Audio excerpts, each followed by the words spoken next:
दिन था 14 अगस्त 1947 का, यानी कि आज से तकरीबन 73 साल पहले। उस दिन पूरे देश का माहौल खुशी से भरा हुआ था। होता भी क्यों नहीं, भारत 200 वर्षों की गुलामी की बेड़ियों को काटकर आजाद हो रहा था। जहां एक तरफ लोगों में आजादी को लेकर उत्साह बढ़ता जा रहा था, वहीं दूसरी तरफ देश के बंटवारे का गम भी था, यानी कि आजादी मिलने के साथ साथ भारत 2 हिस्सों में बढ़ने वाला था। उस दिन दिल्ली का मौसम भी अपने परवान पर था। रात के करीबन 9 बज रहे थे। दिल्ली को बादलों ने घेर लिया था और जबरदस्त बारिश शुरू हो चुकी थी, माना कि बादलों ने भी आजादी का जश्न मनाना शुरू कर दिया हो।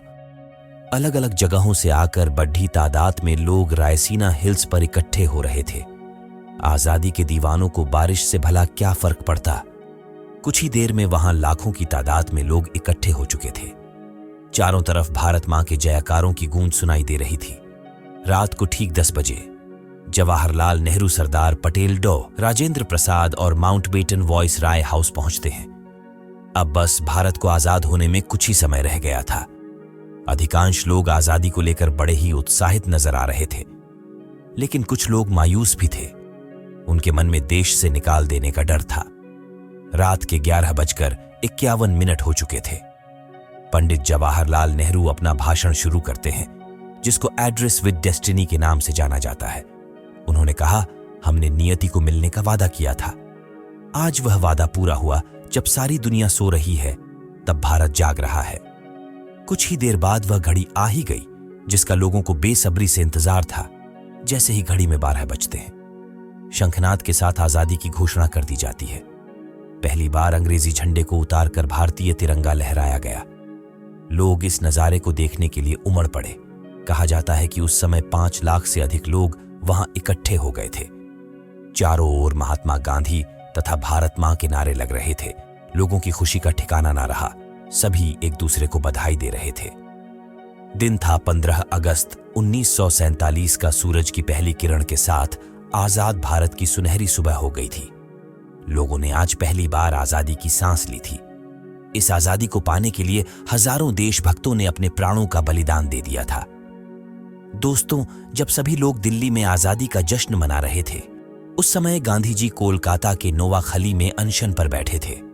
क्योंकि दोस्तों, आजादी के साथ ही भारत के एक हिस्से को अलग करके पाकिस्तान नामक नया देश बना दिया गया, जिस कारण भारत के मुस्लिम लोग देश छोड़कर पाकिस्तान जा रहे थे। इसी बीच बड़ी संख्या में हिंसा होने लगी। देश सांप्रदायिक हिंदू मुस्लिम दंगों की आग में जल रहा था। जो लोग बचपन में एक साथ खेला करते थे, मिल बांट के खाया करते थे, आज अंग्रेजों की गंदी चाल में फंस करके बंटवारे के कारण एक दूसरे के जान के प्यासे हो रहे थे। करोड़ों लोग अपने बसे बसाए घर को छोड़कर पलायन को मजबूर हो गए थे।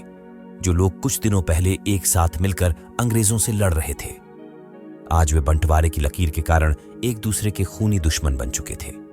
मोहम्मद अली जिन्ना के बहकावे में आकर लोग अपनी इंसानियत को भूल चुके थे। पाकिस्तान के लाहौर में हिंदुओं और सिखों की बस्तियों का पानी और बिजली बंद कर दिया गया और उन पर खूब जुल्म किए गए। 15 अगस्त 1947 से ठीक 9 दिन पहले अमृतसर में 60 मुसलमानों का कत्ल कर दिया गया। इसके ठीक 2 दिन बाद, यानी कि 6 अगस्त को 74 सिखों का कत्ल लुधियाना जलालाबाद के पास कर दिया गया। 1947 के अगस्त माह में ही देश में लाखों लोग अपना घर बार छोड़कर पलायन कर चुके थे। पश्चिम बंगाल और पंजाब में हिंसा और मारकाट अपने चरम पर थी। हर रोज सैकड़ों लोग अपनी जान गंवा रहे थे। दोस्तों, आज हम उस भयंकर दर्दनाक स्थिति को देख तो नहीं सकते हैं, लेकिन महसूस जरूर कर सकते हैं। आजादी से 2 दिन पहले, यानी कि 13 अगस्त 1947 को लाहौर से अमृतसर के लिए एक ट्रेन रवाना होती है। जब ट्रेन अमृतसर पहुंचे तो कोई भी सवारी नीचे नहीं उतरी। पता चलता है कि ट्रेन में कोई भी व्यक्ति जीवित नहीं बचा था। सोच सकते हैं कैसा था वह मंजर। पंजाब हिंसा की आग से जल रहा था। दूसरे दिन दिल्ली से पाकिस्तान स्पेशल ट्रेन पाकिस्तान के लिए रवाना होती है, जिसमें सरकारी अफसर, उनके बच्चे, कर्मचारी तथा उनके परिवार वाले मौजूद थे। ट्रेन दिल्ली से रवाना होकर जैसे ही पटियाला पहुंचती है, इस ट्रेन पर हमला हो जाता है और कुछ लोगों की मौत हो जाती है। चारों तरफ हिंसा का माहौल था। सैकड़ों बेगुनाहों को मार दिया गया। बच्चे और महिलाओं की इज्जत लूटी गई। दोनों देशों में अफरा तफरी का माहौल था। 15 अगस्त 1947 के दिन लाहौर से अमृतसर के लिए जो ट्रेन आई थी, उसमें ट्रेन ड्राइवर के अलावा कोई भी जीवित नहीं था, यानी कि पूरी ट्रेन लाशों से भरी हुई थी और ट्रेन के आखिरी डिब्बे पर लिखा हुआ था कि यह पटेल और नेहरू के लिए आजादी का तोहफा है। हम कह सकते हैं कि इंसानियत मर चुकी थी। आप सोच सकते हैं कि आजादी के वह दिन कितने दर्दनाक थे। इसके बाद एक दूसरे की हिंसा का बदला हिंसा से लिया जाने लगा। गांधी जी पहले कोलकाता तथा बाद में पंजाब में जाकर हिंसा को रोकने का प्रयास कर रहे थे।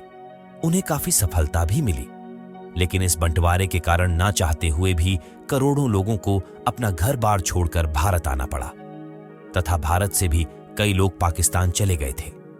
यह बंटवारा इतिहास का सबसे काला दिन माना जाता है, जहां पर हजारों बहन बेटियों की इज्जत उनके परिवार के सामने लूटी गई। इंसान राक्षस बन गए थे। इसकी याद आज भी रूह कंपा देती है। दोस्तों, यह अंग्रेजों की फूट डालो और शासन करो की नीति का ही परिणाम था। वह हमेशा हिंदू और मुस्लिमों के बीच दरार पैदा करते थे। इसके अलावा मोहम्मद अली जिन्ना बंटवारे के पूरे जिम्मेदार थे। यदि जिन्ना नहीं होते तो भारत पाकिस्तान का बंटवारा भी नहीं होता। उनकी जिद पर ही बंटवारा किया गया था। दोस्तों, मोहम्मद अली जिन्ना भारत के प्रधानमंत्री बनना चाहते थे, लेकिन उनको लगा कि वह पूरे भारत के प्रधानमंत्री तो नहीं बन सकते, लेकिन यदि पाकिस्तान अलग हो जाए तो उनका सपना जरूर पूरा हो जाएगा। तारीख आती है 3 जून 1947, जिस दिन पाकिस्तान का बंटवारा तय कर दिया जाता है। साथ ही इस दिन 15 अगस्त 1947 को आजादी का दिन भी तय कर दिया गया। इस बीच पाकिस्तान को अलग करके बंटवारे की लाइन तय करना, लोगों का बंटवारा करना, रुपयों पैसों का बंटवारा, इसके अलावा रिजर्व बैंक में बड़ी सोने की ईंटों का भी बंटवारा करना था। यह काम बड़ा ही टेढ़ा था। बंटवारे का यह काम HM पटेल एवं मोहम्मद अली जिन्ना को सौंपा गया। इनके द्वारा सभी चीजों की लिस्ट तैयार की जाती और आगे विभाजन परिषद को भेज दी जाती है, जिसके अध्यक्ष लॉर्ड माउंटबेटन थे। बंटवारे के दौरान तय किया गया कि संपत्ति का 80% हिस्सा भारत में तथा 20% हिस्सा पाकिस्तान को देना तय किया गया। सरकारी दफ्तरों में पड़ी हर चीज का बंटवारा किया गया, जैसे टेबल कुर्सी और टाइपराइटर तक की गिनती करके भारत पाकिस्तान में बांटा गया। इसके अलावा कुछ चीजों को बांटने को लेकर आपसी झगड़ा भी हुआ। यहां तक कि भारतीय एक लाइब्रेरी में पड़ी इंसाइक्लोपीडिया की पुस्तक का एक खंड भारत को तो दूसरा खंड पाकिस्तान को दिया गया। हद तो तब हो गई थी कि लाइब्रेरी में पड़े एक शब्दकोश को आधा आधा फाड़ करके दोनों देशों में दिया गया। इस प्रकार देश की हर छोटी बड़ी वस्तु को दोनों देशों में बांट दिया गया। जब पाकिस्तान में भारत के गुप्तचर विभाग के बारे में कहा तो गृह मंत्रालय ने साफ साफ इनकार कर दिया था कि गुप्तचर विभाग का कोई भी हिस्सा पाकिस्तान को नहीं मिलेगा। इसके अलावा उस समय भारत के पास नोट छापने की केवल एक ही प्रेस थी, वह भी पाकिस्तान को देने से इनकार कर दिया गया। इसीलिए तो भारतीय नोटों पर पाकिस्तान की छाप लगाकर कई वर्षों तक पाकिस्तान ने काम चलाया था।